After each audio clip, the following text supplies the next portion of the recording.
los invito a ver la tele rusa. Bien, hemos visto varias cuestiones que ha hecho la tele rusa a lo largo de estos últimos, creo que llevo 2 meses viendo la tele rusa con ustedes. Desde la idea de la televisión rusa, me refiero a la televisión rusa estatal, controlada por el Kremlin, es decir, por Vladimir Putin, y porque ya no hay de otra.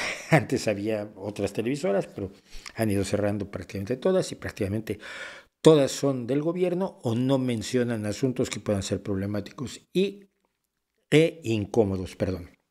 Entonces, yo quería ver varias cosas de la televisión rusa con ustedes el día de hoy. Y para ello vamos a recordar, ellos, por supuesto, el desprecio y la destrucción, el desprecio a Europa, la idea de que la OTAN estaba entrando a la guerra, cosa que es absolutamente falsa. Pero vimos una cosa que me parecía muy interesante rescatar. A Chomsky, junto con López Obrador, con Roger Waters, con Donald Trump. Joder, qué tropa. ¿Cómo juntas a gente así? Y Pablo Iglesias, por supuesto, decían que había que negociar. Entonces, lo que llegó a decir Chomsky es que Estados Unidos estaba obstaculizando las negociaciones. Bueno, pues aquí tenemos al embajador ruso en los Estados Unidos rechazando las negociaciones. El Washington oficial nos está ofreciendo negociaciones. La primera condición es detener la operación militar especial. Segundo, retirar a todas las tropas del territorio de Ucrania, es decir, Crimea, Lugansk, Donbass, Zaporizhia y las regiones de Gerson. Tercero, empezar a hablar de cómo vamos a pagar las reparaciones. ¿Cómo es posible negociar sobre esa base? ¿Cómo es posible siquiera decir ese tipo de ideas? ¡Ay, amigo! Porque la paz que proponían López Obrador y Trump y Roger Waters y Pablo Iglesias era la paz según la cual Ucrania se rendía, le entregaba todo lo que pedía a Putin y entonces ya se sentaban a negociar. Y como Ucrania parece que quiere conservar su independencia y su territorio, hay gente que es así. Amigos, ¿qué le vamos a hacer? Pues se les proponen otras negociaciones. Está bien, vamos a lograr la paz, retírense de Ucrania porque ustedes la invadieron. Porque no hay que olvidar que el 24 de febrero Ucrania no atacó a Rusia. Rusia atacó a Ucrania, invadió Ucrania con la intención de ocuparla en su totalidad, desaparecer el Estado ucraniano, acabar con el gobierno ucraniano, destruir las opciones democráticas del pueblo ucraniano e integrarlo a Rusia porque sí. Y como no le salió bien, llevamos varios meses de una guerra horrenda, donde además es Rusia la que ha cometido una serie de crímenes de guerra verdaderamente preocupantes. Bien. Se les proponen negociaciones, en esas bases no las aceptan. Bueno, entonces quien no quiere negociar son probablemente ellos y no otros. Pero cuando se empezó la guerra, Putin se llenaba la boca diciendo que ellos atacaban solamente objetivos militares y no objetivos civiles. A lo largo de los meses, la televisión rusa, las personas que participan en la televisión rusa, que generalmente son gente que absolutamente defiende las posiciones de Putin, que son congresistas de la Duma o asesores o miembros de comisiones, gente que ya cobra del gobierno, además de por supuesto, los presentadores de la televisión rusa. Perdón, el lunes me vacunan, por cierto. Han ido sugiriendo que todo objetivo civil es un objetivo militar, que el agua potable de Kiev, las fuentes de agua potable de Kiev son un objetivo militar, que todas las plantas generadoras de energía eléctrica son objetivos militares legítimos y lo que están haciendo es preparar el genocidio. Y aquí tenemos a otro diciéndolo. No pude poner subtítulos a todo, no tengo tiempo, ya saben que no me da la vida, pero bueno, lo sigo manejando a viva voz. La ausencia de electricidad significa la ausencia de la guerra, la ausencia de agua, de refrigeradores, la ausencia de alcantarillado. Una semana después de que se corte toda la electricidad, la ciudad de Kiev estará nadando en mierda, disculpando la expresión. Eso sí, muy educado es. Dijo mierda, ustedes habrán de perdonarme. Habrá una clara amenaza de una epidemia. O sea, lo que queremos es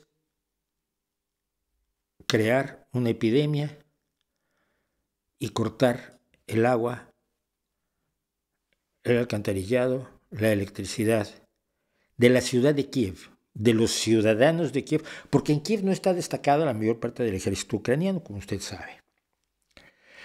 Y esto lo dice Andrei Guryliov, que es miembro de la Duma. De la Duma es el Congreso. Esta mujer que tenemos aquí es una de las, esta es conocida como la muñeca de hierro de Putin, una presentadora de la televisión. Ella y su esposo son presentadores de la televisión rusa y son más putinistas que Putin, y ella deja claro esto. Un momento, un comentario ritual sobre los civiles. De ninguna manera nos estamos envaneciendo, nos dan pena a todos, pero nos han obligado a hacer esto. No tenemos otras opciones. Quieren destruirnos y nos vemos forzados a reaccionar. A ver, ¿quién atacó Rusia? ¿Quién te obligó a reaccionar a qué? Ya sé. La versión oficial es que es a la amenaza de la OTAN. La OTAN no estaba poniendo bases en Ucrania, pero en la OTAN ya estaban dos países limítrofes con Ucrania, limítrofes con Rusia, que están al norte de Ucrania, que son Estonia y Lituania, o Letonia, no me acuerdo, uno de ellos dos. Los tres están en la OTAN, dos de ellos son limítrofes con la Unión Soviética, con Rusia. Desde 2004, durante 18 años, no ha habido ninguna amenaza de la OTAN por la parte de esa frontera, que está también muy cerquita de Moscú. Entonces nadie obligó a Rusia, por más que esa sea la historia que ha contado Putin durante 20 años, durante 18 años, nadie obligó a Rusia a atacar. Vamos a hacer un pequeño paréntesis para que veamos cómo ha actuado el ejército ruso en Ucrania. Esto está tomado en las afueras de Jersón por un dron, donde podemos ver a dos valerosos militares rusos llevándose una herramienta de enorme valor estratégico para el esfuerzo de guerra, robándose una lavadora.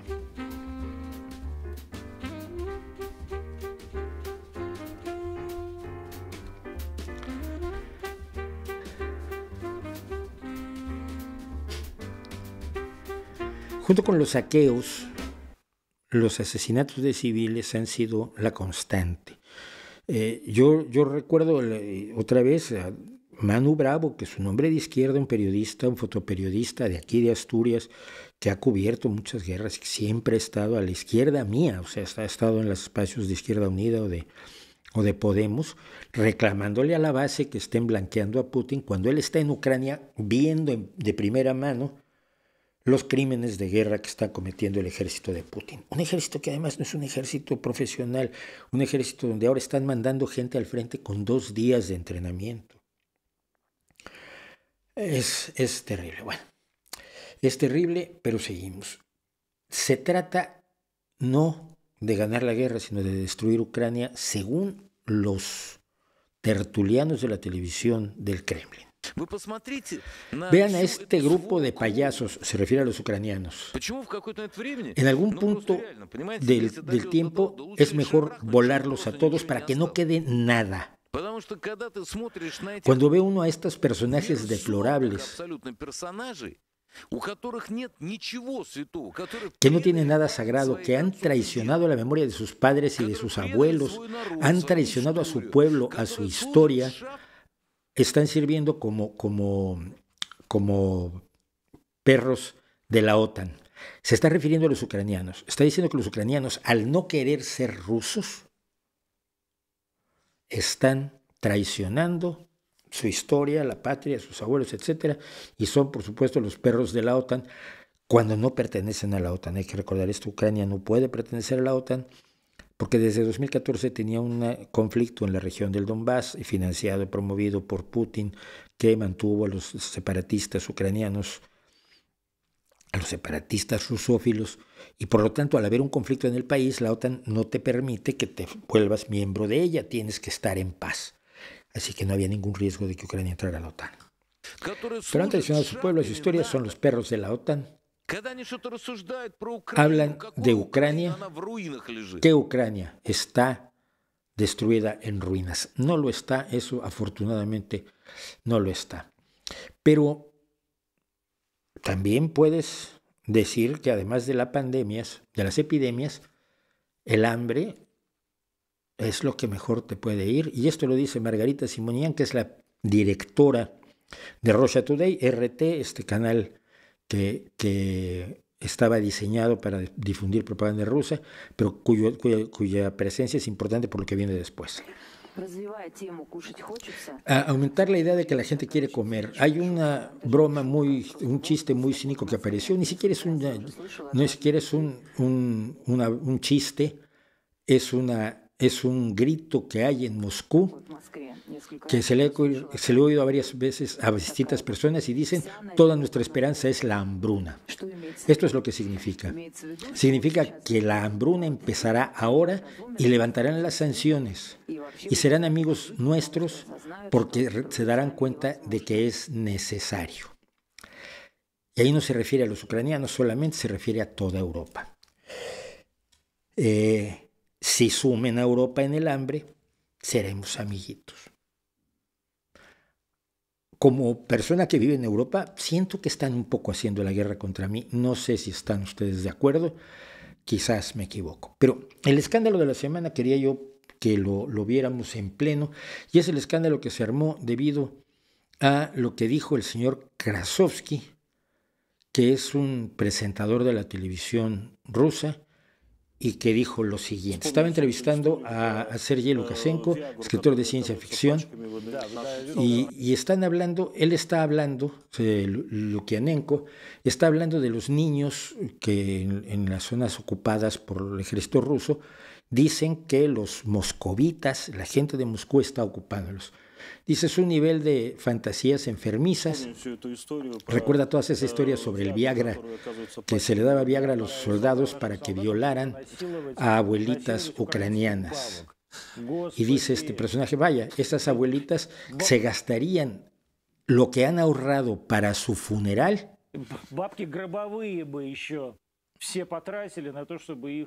con tal de ser violadas por soldados rusos. Y dice él, bueno, dice el escritor de ciencia ficción, allá los niños ucranianos me decían que Ucrania está ocupada por moskals, por gente de Moscú, que si no fuera por la gente de Moscú ellos vivirían como en Francia y que están sufriendo bajo la ocupación. Esos no eran niños ucranianos que hablaran ucraniano. Ellos estaban allí y eran rusoparlantes con apellidos rusos. Uno de los padres de uno de los chicos, el padre de uno de los chicos estaba en el ejército. Eran rusos y hablaban ruso. Deberían haberlos ahogado en el río Tisinia. Esto dice el presentador de la televisión. Deberían haberlos ahogado en el río Tisina. Allí mismo, donde nadan los patos. Solo ahogar a esos niños, ahogarlos. Exactamente en el Tisina, en el río. Ese no es su método, porque ustedes son escritores de ciencia ficción, son gente inteligente, pero es nuestro método. Quien dice que la gente de Moscú los ocupó, los tira uno al río, a un río con corriente muy fuerte. Tradicionalmente en Rusia usaban los golpes para eso y funcionaban mejor que el río. Allá cualquier pequeña casa de mierda, que son masas de pequeñas casas horrorosas y monstruosas, todas esas cosas que tienen sobre los montes Cárpatos. Los montes Cárpatos son desagradables, son asquerosos y cada cabaña allí se llama Smereko Bajata. Smereko Bajata significa es una cabaña sagrada. Meterlos en esas cabañas y quemarlos. ¿Debe permanecer Ucrania en el mapa del mundo? Sí, porque no me gustaría vivir en el mismo país que muchas de las personas que permanecerán allí. Bueno, les dispararemos, los mataremos, dice el presentador. Es decir, ha propuesto ahogar niños, meterlos en casas y quemarlos, y luego dispararles a todas las personas que no te gusten que estén sobreviviendo todavía en Ucrania. Y pasaron un par de días y nadie dijo nada hasta que el mundo vio este pequeño corte y se dio cuenta que estaba lidiando con un nazi. De los de verdad, de los que exterminan gente. Y entonces Margarita Simonian, la señora que vimos antes, lo apartó de sus funciones momentáneamente porque, pobrecito, está confundido.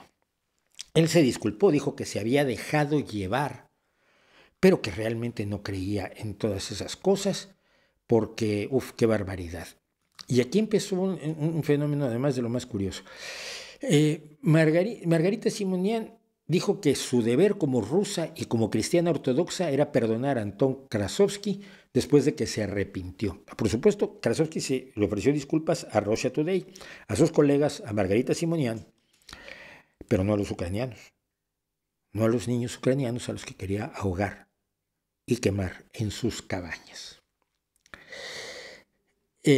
Simonian dijo, en nuestra cultura, la cultura rusa y la cultura ortodoxa, hay cosas obligatorias si nos relacionamos con la fe cristiana y esta cultura, no se recomienda simplemente, sino que se nos exige perdonar a quien se arrepiente. O sea que el señor Krasovsky va a regresar a la televisión rusa, a esa Russia Today que algunos quisieran que siguiera funcionando en Europa. Y finalmente, con uno de los personajes que hemos visto muchas veces por aquí, Vladimir Solovyov, presentador de la televisión rusa, ese que decía que hace 20 años que quien invadiera Ucrania sería el peor criminal. Ella no opina lo mismo. Aquí lo tenemos en la defensa de este nazi que quiere ahogar y quemar niños. Es que Mengele está allí. Un ataque de información con Anton Krasovsky en todos los frentes, dice esta mujer que no sé quién es. ¿Para qué? Solo porque una persona que ha estado diciendo cosas obvias durante años, diciendo cosas verdaderas, está hablando a su propia manera, hablando con base en su nivel educativo. Es un hombre súper talentoso. Pero pensaron que les pertenecía, sí. Y cuando se dieron cuenta que no era uno de ellos, y eligió un lado, y para este lado, y lucha por este lado, por supuesto, se pusieron histéricos. Sí, y es un ataque el que hacen contra él, ¿no? No es crítica, no es acoso, el acoso es algo más. Es un ataque de información orientado, está basado en cosas totalmente diferentes. Hay otro impulsor allí. La tarea de destrozar completamente una persona y no solo fuera del campo de la información, sino simplemente desmoralizarlo. Esta es una técnica de guerra de la información. La victimización de Krasovsky me recuerda mucho a otra persona que se victimiza constantemente y que proviene de Russia Today, que es Sina Finogenova, que hace vídeos diciendo que es una víctima, que es la pobrecita, es la más débil de todos. Y entonces todo el mundo la ataca y luego escribe un artículo diciendo exactamente lo mismo y luego me escribe a mí diciendo que me va a demandar. Y yo estoy esperando su demanda y no me llega, y no me llega, y no me llega. Bueno, supongo que me llegará eventualmente, ¿no? Las cosas además no tienen por qué tener prisa a la larga. Esto es la televisión rusa, esto es lo que ven, lo que consumen los rusos, el mensaje que se les está dando a los rusos para que apoyen un esfuerzo de una guerra que yo no creo que sea sostenible, admisible y respetable en modo alguno. Es que de verdad...